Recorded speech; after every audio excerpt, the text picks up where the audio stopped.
गर्मियों की छुट्टी में बच्चे जाते हैं ना अपने संबंधियों के यहाँ, 1 महीना की छुट्टी होती है, तो वही घूमने का अवसर मिलता है, तो परिवार के सदस्य जन छूट दे देते हैं, बहन के यहाँ, मौसी के यहाँ, मामा के, ऐसे। तो बहन के यहाँ गए थे, तो बहन की जो पति की बहन होती है उसे नंद कहते हैं, वो उनके यहाँ ले गई थी। तो उनके यहाँ हम गए हुए थे, तो एक कमरे में देखा एक नौजवान व्यक्ति पड़ा हुआ था, वो शायद उनकी ननंद के पति थे।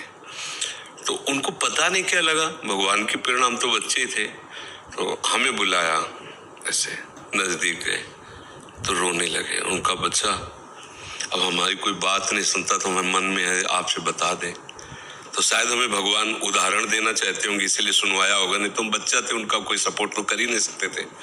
उनका बच्चा है, जो बिल्डिंग देख रहे हो ना, ये मेरी बनवाई हुई, वो मेरी पत्नी है, और वो टाकीज के सामने मेरी चाय, समोसा, पान इसकी दुकान थी। मैं सुबह से शाम तक मेहनत करता, तो यही पत्नी हमारे मोजे जूते उतार करके और हमें प्यार करती थी। हमारे शरीर में लकवा मार गया, अब हम उठ नहीं सकते।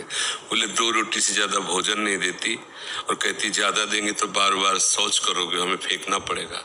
बोले हमको मारती भी है, हमसे बात नहीं करती, चिल्लाते रहते हैं हमारे सामने, और दूसरे पुरुष को बुलाती, बात करती ऐसा। बोले किससे कहूँ, अगर कहूँ तो ये मारेगी आकर के, कहना नहीं। तो हम बच्चे थे, पर वो बात हमारे दिमाग में, हम बार बार सोचा इस विषय कि मेरे से क्यों कहा। तो शायद मुझे शिक्षा भगवान दिलाना चाहते थे, एक उदाहरण हमारे दिमाग में। देखो ये वो बता रहा है कि जब मैं कमा के आता था तो मेरे जूते मुझे उतारती थी, मुझे प्रेम करती थी। आज वही पत्नी है, मेरा ही सब वैभव है, मुझे रोटी भर पेटे, क्योंकि लकवा मार गया, शरीर बेकार हो गया, अब वो पड़ा ऐसे। अब उस व्यक्ति का कौन मित्र होगा? कोई प्यार से बात, तभी तो हम बच्चे थे, हमें बुलाया, कोई प्यार से बात नहीं कर सकता। वही व्यक्ति है जिसने अपने जीवन को सजाने की चेष्टा की, लेकिन एक मित्र है जिसको नहीं जानता था। इसीलिए अगर उस मित्र को जानता होता तो उसको रोना नहीं बनता, वो केवल उसी से बात करता और जीवन बदल जाता। वो कर तुम अकर तुम अन्यथा कर तुम, सच्ची मानो। हमें डॉक्टर ने कहा था आज के कम से कम 17 वर्ष पहले, दिल्ली के थे, सब जांच की, उनका बाबा तुम संत हो इसलिए तुमसे कोई छुपाव नहीं है, तुम्हारा कोई घर का नहीं कि जिससे मैं बता सकूं, तुम्ही से डायरेक्ट कह रहा हूं। 2-2.5 वर्ष, आखिरी 5 वर्ष, ये किडनी खत्म और आप मर जाओगे। तो इसलिए बता रहे हैं कि आप भजन कर लो बस 2-2.5 वर्ष और। तो हमने भी ठान लिया था कि हाँ ठीक है, ऐसा है।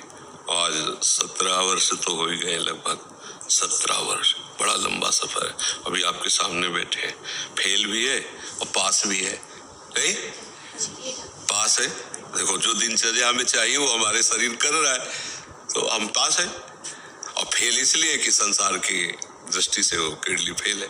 अगर भगवान का भरोसा ना होता तो सोचो आज हम कितने परेशान होते, शरीर को लेकर, पैसे को लेकर, कितना खर्चा, कैसी दवाइयाँ, कहाँ से डॉक्टर, कहाँ लाते, क्या कुछ नहीं।